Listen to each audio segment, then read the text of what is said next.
направих розова косата, ама ми се прииска и да я изправя.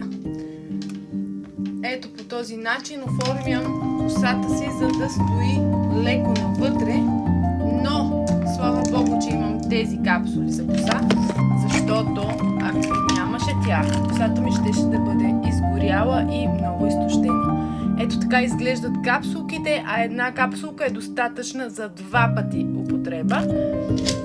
Единственото, което правя, ето като косата ми е влажна, да нанеса по дължините и ето това е резултат.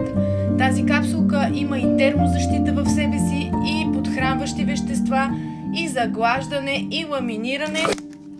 И вече не се притесняваме от пресата, защото помагат капсулите и няма страшно от изгаряне на косата. Ако искате и вие да имате такива капсули, просто ми пишете на лично съобщение и ще ги получите.